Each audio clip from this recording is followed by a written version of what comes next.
Hi dears, ഇന്നത്തെ reading നോക്കാം. ഇതൊക്കെയാണ് നിങ്ങൾക്ക് ലഭിച്ചിരിക്കുന്ന cards. 9 of swords, 7 of cups, 6 of cups. എൻ്റെ വ്യൂവേഴ്സിൻ്റെ സിറ്റുവേഷൻ നോക്കിക്കഴിഞ്ഞാൽ സ്ഥിരം ലഭിക്കുന്ന കാർഡ്സാണ് 8 ഓഫ് സോർഡ്സും 9 ഓഫ് സോർഡ്സും. ഇന്നലെ 8 ഓഫ് സോർഡ്സ് ആണ് കിട്ടിയിട്ടുണ്ടായിരുന്നത്, ഇന്ന് 9 ഓഫ് സോർഡ്സും.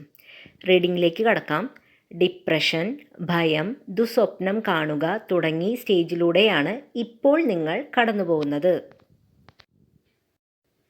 നിങ്ങൾ നേരിടുന്ന വെല്ലുവിളി എന്ന് നോക്കിയപ്പോൾ നിങ്ങൾക്ക് കിട്ടിയത് 7 ഓഫ് കപ്സ് എന്ന കാർഡാണ്. അതായത് ഒരു കൺഫ്യൂഷൻ സ്റ്റേജിലാണ്. ഒരു ചോയ്സ് എടുക്കുവാൻ നിങ്ങൾക്ക് സാധിക്കുന്നില്ല. തീരുമാനം എടുക്കും എന്ന് വിചാരിക്കും, അപ്പോൾ എന്തെങ്കിലും കാരണം മൂലം അത് വേണ്ടെന്ന് വെക്കുകയും ചെയ്യും. നിങ്ങളുടെ ഉള്ളിലെ ടെൻഷൻ കാരണമാണ് നിങ്ങൾക്ക് കൃത്യമായി ഒരു തീരുമാനം എടുക്കുവാൻ സാധിക്കാത്തത്.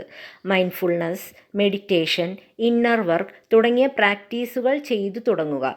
നിങ്ങളിൽ നല്ല മാറ്റം കണ്ടു തുടങ്ങും.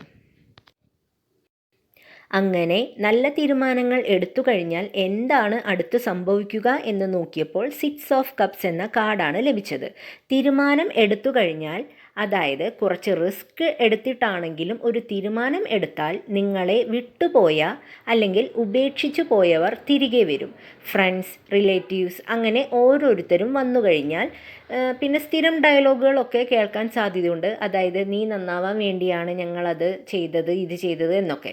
ഇവർ വരുമ്പോൾ ഇവരെ സ്വീകരിക്കണോ വേണ്ടയോ എന്നുള്ളത് നിങ്ങൾ സ്വയം തീരുമാനിക്കുക.